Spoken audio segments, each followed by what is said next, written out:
어떤 파지는 누군가의 독서가 된다. 너무 내 멋대로인 독서, 파지. 파지의 업데이트 요일이 매주 수요일 밤 10시로 변경되었음을 알려드립니다.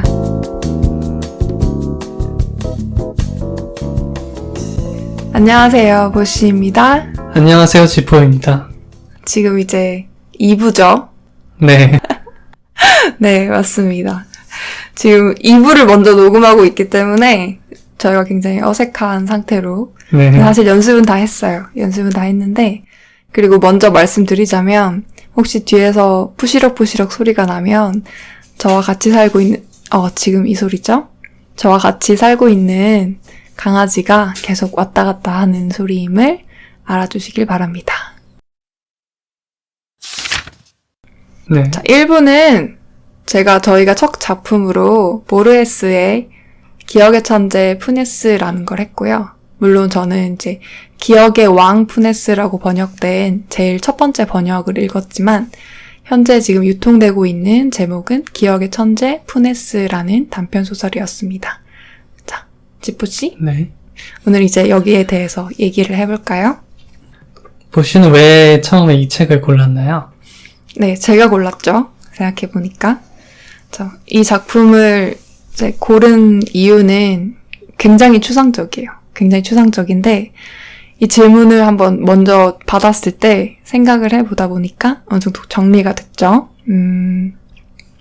제일 첫 번째 인상은, 이 소설에 대한 저의 첫 인상은, 가닿을 수 없는 곳에 무언가를 쏘아보내는 쓸쓸한 그 메시지? 그걸 느낄 수 있어서 좋았다라는 게 하나의 인상입니다. 네. 이제 그러다 보니까 제가 생각을 하게 됐어요. 어떤 이미지일까, 이게. 얼마 전에 제 타계하신 그 호킹 박사님 있잖아요. 네. 그 박사님은 우주에 어떤 지적 생명체가 있다면 그 생명체가 지구 생명체에게 또는 지구 그 자체에 호의적이지 않을 수 있다. 그래서 이 프로젝트 자체에 반대를 했었다고 하는데 이 프로젝트가 뭐냐면 코스모스로 유명한 칼 세이건이라는 천문학자 아시죠? 네. 그쵸?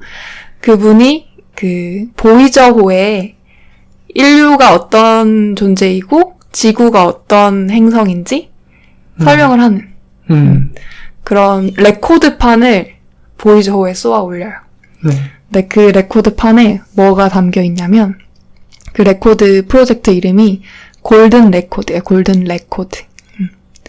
지구를 대표할 음악 그리고 55개의 언어로 된 인사말 또 지구 환경과 문명 등의 사진들이 담겨 있었다고 합니다. 근데 전 이걸 생각하다 보니까 하나의 인간 개체로 생각하면 나라는 사람을 저기 아프리카에 네.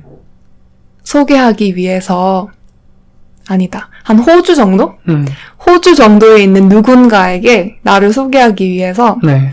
유리병에 내 정보를 담아야 되는 거야. 근데 나한테 한 사진 10장 정도가 끝이야. 사진 10장이거나 사진 5장에 아니면 메모 정도?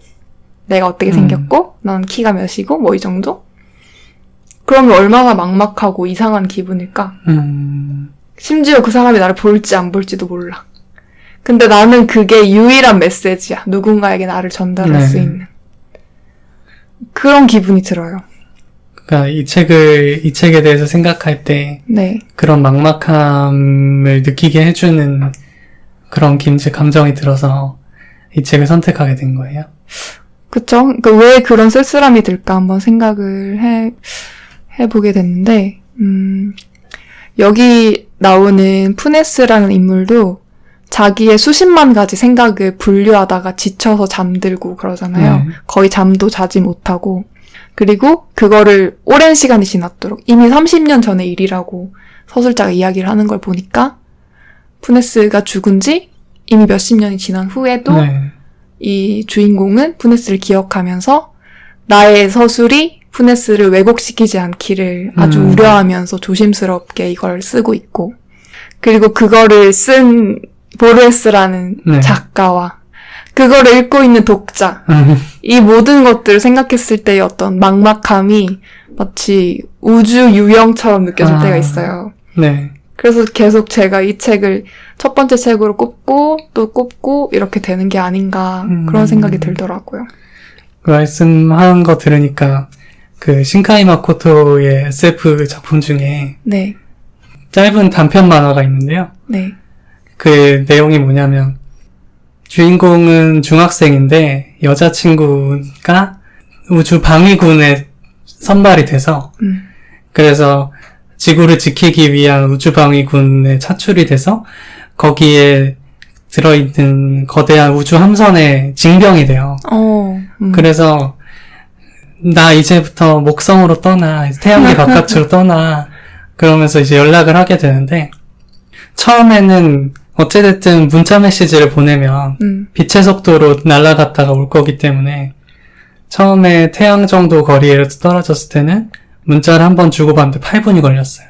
근데 이제 목성까지 함대가 진출을 하고 나니까 한 번 문자를 보낼 때 한 학기 정도가 걸리고 그 다음에 이제 명왕성까지 멀어졌을 때는 8년이라는 시간이 걸리는 거죠. 문자가 한 통 갈 때까지. 그러면 이제 그 문자 한 통을 꾹꾹 눌렀을 때의 무게감은 또 그렇죠. 완전히 그러니까 아예 다른 사물이 되는 거죠? 그렇죠. 그렇죠. 1분짜리, 8분짜리와 8년짜리 사이는? 그래서 네. 이제 남자친구는 대학교도 졸업을 하고 직장인이 됐는데 그제서야 여름방학 때 보냈던 문자에 대한 답장이 날아오는 거예요. 어떡해. 그래서 이 친구는 그 문자를 받아야 되니까 핸드폰도 구형 핸드폰을 버리지도 못하고 네. 막 스마트폰이 나오고 있지만 이 친구는 계속 그 옛날에 여자친구한테 줬던 그 번호를 갖고 있는 기계를 버리지 못하고 몇십 년째 계속 들고 있는 거죠. 그리고 나서 이제 십몇 년이 흘렸을 때 마지막으로 날아오는 문자에서 이제 다른 성간으로 여행을 떠나게 된다. 그러면은 내가 눈물이 나다 그래. 이번 생에는 이제 다음 문자가 날아올 때까지 걸릴 시간이 273년이 걸린대요. 그렇게 이제 무한히 그 사람의 인생을 넘어서면서까지 답장이 길어지면서 이야기가 끝나게 되는데, 어떤 그런 무한한 막막함, 나한테 가닿을 수 없는 것에 대한 막막함, 이제 그런 걸 맞아요. 얘기한 작품이었던 것 같아요. 근데 그런 무한한 막막함 또는 어떤 가닿을 수 없는 쓸쓸함 같은 거는 타인에게만 되는 게 아니라 사실 나 자신에게도 굉장히 많이 작용되잖아요. 나 자신, 나의 과거, 있을지 아닐지 모를 나의 미래. 네. 그죠? 그런 기분들을 제가 왜 이제 이 푸네스라는 인물이 있는 이 소설을 좋아하고 사실 보르헤스의 진수가 나타나는 다른 소설들이 훨씬 많잖아요. 뭐 끝없이 두 갈래로 펼쳐지는 뭐 어쩌고저쩌고 그것도 있고 바벨의 도서관도 마찬가지고. 근데 그럼에도 불구하고 비교적 서사가 분명하고 그죠? 어떤 각주가 그나마 적고 그런데도 이 소설을 왜 좋아할까? 그럼 난 보르헤스에게서 또는 푸네스에게서 어떤 공통점이나 어떤 연민이나 어떤 사랑을 느낄 수 있을까? 그런 걸 생각해 봤을 때 저 자신도 사실 어느 정도 기억에 붙들려 사는 사람이라는 생각이 들었어요.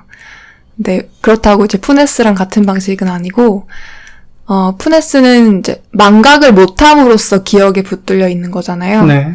근데 저는 망각과 기억이 동시에 작용은 하지만 일부에서 저희가 이 소설을 읽어내기로 망각으로부터의 어떤 새로운 기억의 발생이 삶의 원동력이자 삶의 조형을 만들어주는 힘이기도 한데 푸네스는 그 힘이 없는 것이고 서술자가 말했듯이 플라톤적인 사고가 거의 불가능한 푸들과 말티즈를 개라고 부를 수 있는 능력이 없는 그런 인간인데 저는 그렇진 않죠. 당연히 그렇진 않은데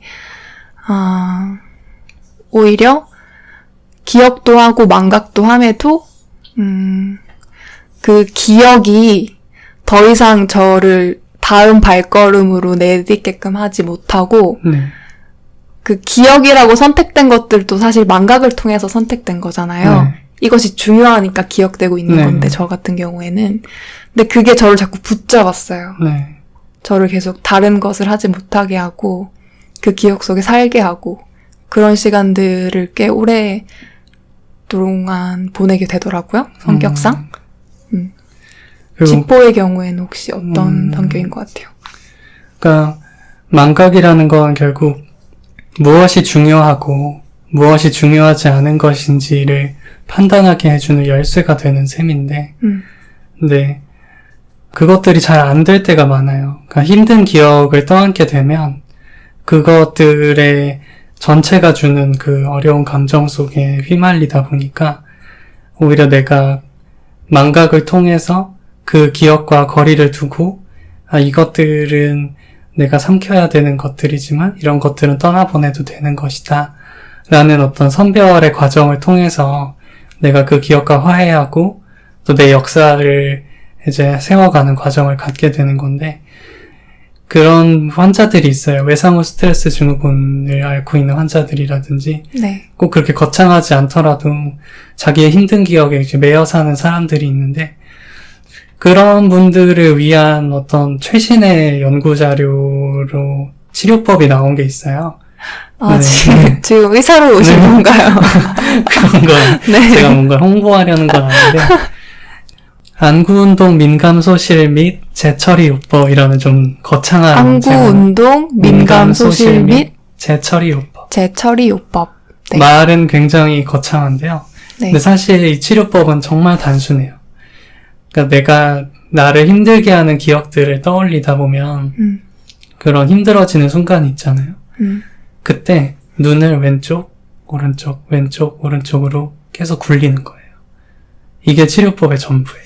근데 이게 무슨 일을 해주는 거냐면, 사람들이 기억을 정리를 할 때 현재에 벌어졌던 사건을 뇌 속에서 기억의 영역, 과거의 영역으로 돌려놓아야 되는 순간이 있어요. 그때 이제 머릿속에서 렘수면 상태라든지 꿈을 꿀 때 기억들을 창고에 저장을 하게 되는데, 그때 눈을 굴리면서 그런 일들을 한다고 해요. 그때 뇌에서 이루어지는 그런 운동들이 그 몸에 영향을 주는 게, 잠을 자면서 이제 눈알이 굴러가기도 하잖아요. 그런 근육들을 사용하게 되는 거거든요. 그래서 내가 과거의 영역으로 돌려보내지 못하는 기억들이 있으면 그 기억을 떠올리면서 눈을 굴리는 거예요. 그러면 뇌가 그것들을 과거의 영역으로 돌려보내는 운동을 재현할 수 있게 하는 거죠. 내가 깨어있는 상태에서. 이렇게 해서 실제로 베트남에 파병됐다가 고생을 하는 참전용사들에 대해서 이 요법을 사용해서 치료를 했다라는 기록이 남아있는 그런 논문들도 있고, 요즘에 많이 알려져 있는. 그러니까 꿈이 해줘야 되는 네. 역할을 의도적으로 네, 해주는 깨어있는 상태에서. 푸네스가 기억을 하게 되는 능력, 다시 말하면 망각을 못하게 되는 능력을 갖게 됨으로써, 이것도 한번 얘기를 해봐야겠는데, 추후에 얘기해보죠. 아무튼 그런 능력을 갖게 됨으로써 잠을 거의 못 자잖아요. 네. 그죠? 거의 마지막 부분에 어떻게 얘기를 하냐면, 이제 서술자는 푸네스의 창이 나지 않은 쪽 밖으로 새 집들이 세워져 있다는 걸 알지만 걸어왔으니까. 근데 푸네스는 전신마비여서 못 나가봤잖아요. 네. 그래서 푸네스는 그쪽에 아무것도 없다고 상상하고 그냥 강바닥에 물들이 막 움직이는 것들을 상상하면서 잠이 들었다라고 얘기를 해요. 네. 그런 걸 보면서 잠까지 잃어버린? 푸네스가 우리는 어떤 기억을 잘하게 되는 능력을 갖게 됐다고는 하지만 그쵸. 그 사실, 얘기를 해봐야 되죠. 네, 거꾸로 생각하면 오히려 망각하지 못하는, 꿈으로 그쵸. 자기 삶으로 정리하지 못하게 되는 그런 장애를 안게 된 것이 아닌가. 그러니까 저는 그런 생각도 들었어요. 푸네스가 그렇게 기억에 집착하게 되고 자기의 모든 삶을 다 갈무리하려고 노력했던 것이, 이 작품의 앞에서도 나오지만 사고를 겪으면서 전신마비가 오면서 이제 자기가 평범하게 살아갈 수 있었던 삶을 잃어버리게 된 거잖아요. 자기가 살아갈 수도 있었던 삶, 멀쩡했었던 과거의 삶으로, 그때의 삶으로 되돌아가고 싶거나 그걸 보상받기 위해서 그렇게 집착을 했던 것이 어떤 그런 기이한 능력으로 발현된 것이 아닌가. 근데 그건 네. 번역의 차이에서도 또 온다고 아. 아까 우리가 얘기를 했었잖아요. 네, 이게 두 가지 번역이 나와 있는데요. 저희가 지금 읽어드린 번역은 송병선 선생님 번역이거든요. 그런데 민음사? 네. 민음사에서 된 건 황병환 선생님의 네. 번역인데 두 번역의 질감이 달라요. 어떻게 다르죠? 네. 그것이 처음 송병선 번역으로 본 작품은 푸네스가 그런 기억의 능력을 갖게 된 것 자체에 대해서 경탄을 하고 그 능력이 주는 힘에 되게 기뻐하는 그런 뉘앙스를 갖고 있다고 하면 반면에 황병화 번역가의 작품에서는 오히려 그런 자기가 겪게 된 상처로 인해서 그런 지나간 기억들에 집착하게 되는 그런 불행한 모습들이 조금 더 강조가 된다라고 저는 그런 느낌을 받게 됐었어요.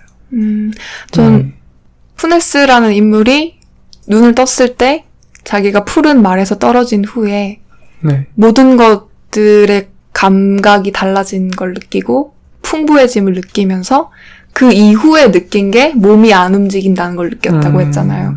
그래서 이 정도쯤은 괜찮다라고 얘기를 해요. 이 정도 네. 정도는 내가 감수할 만한 희생이라고 생각했다고.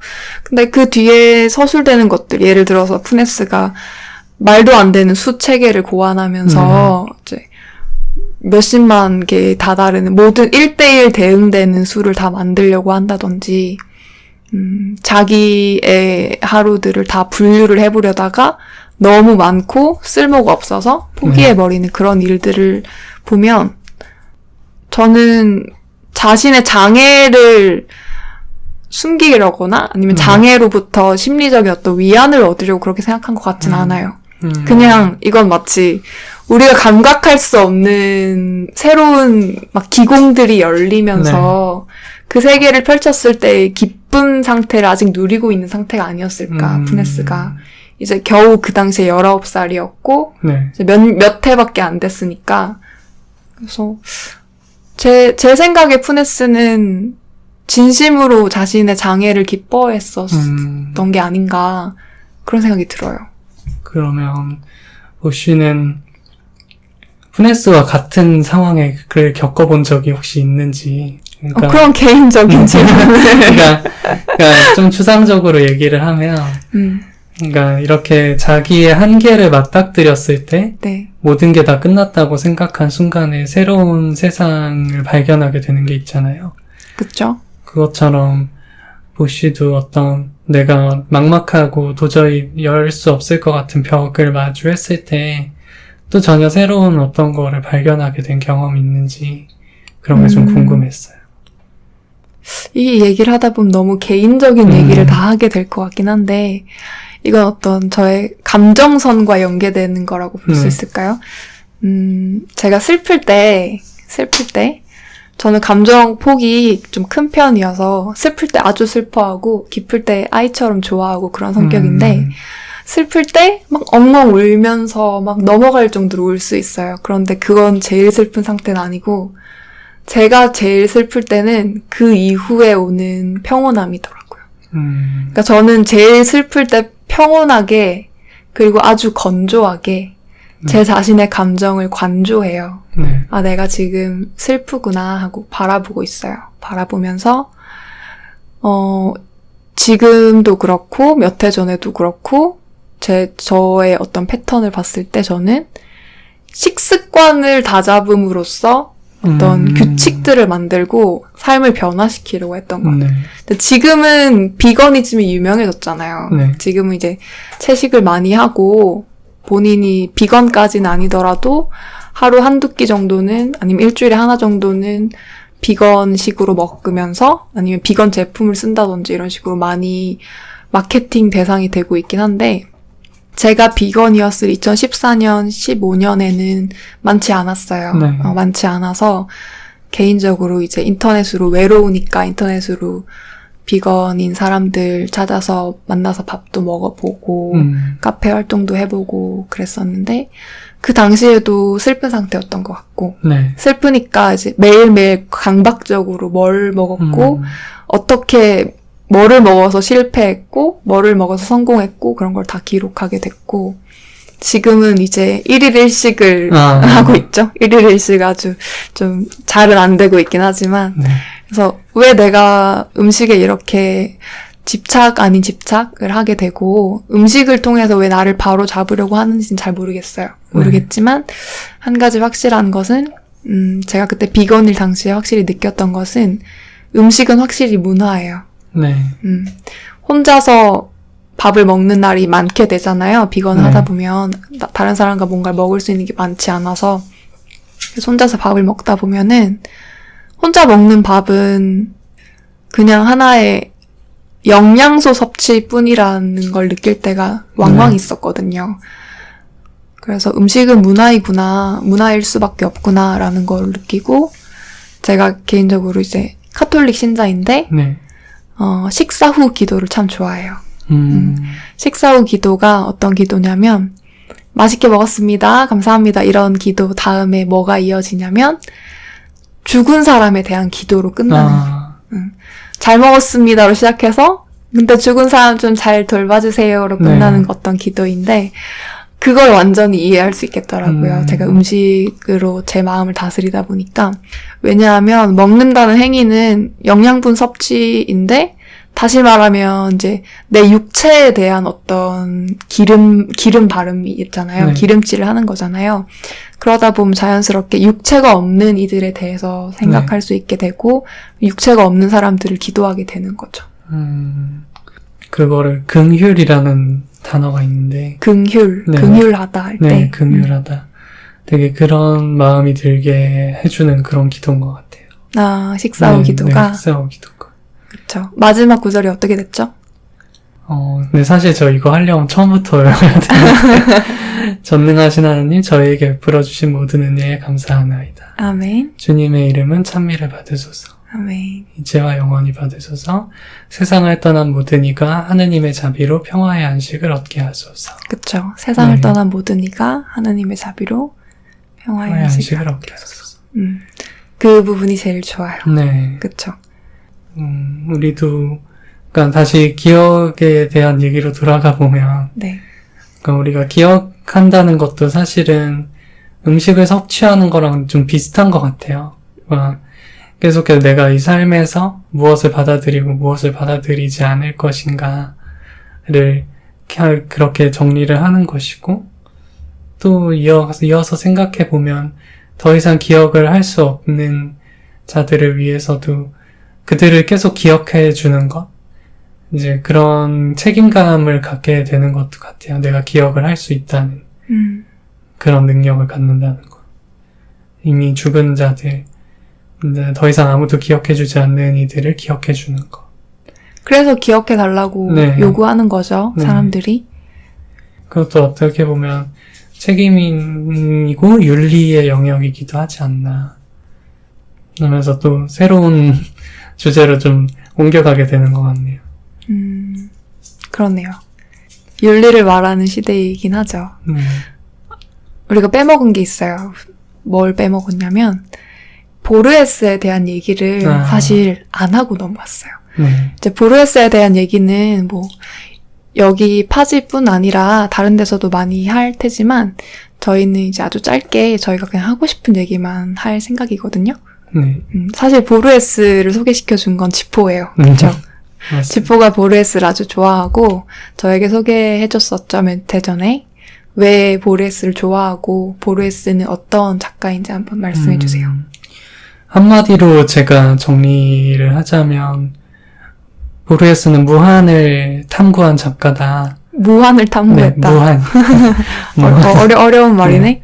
무한의 세계를 탐구한 작가인데 어떻게 그럴 수 있었는가 생각해보면 도서관 사서로 일하던 와중에 가족의 유전병으로 자기도 곧 실명하게 될 거란 사실을 예전부터 알고 있었다고 해요. 그렇죠. 그래서 실제로 실명을 하기 전까지 수많은 책들을 읽었고 그러고 나서 완전히 눈이 멀게 된 이후부터는 자기가 읽었던 책들을 갈무리하면서 비서에게 구전을 통해서 소설을 쓰게 됐다. 말로 받아 적게 하면서 단편소설을 적게 했다라고 얘기를 해요.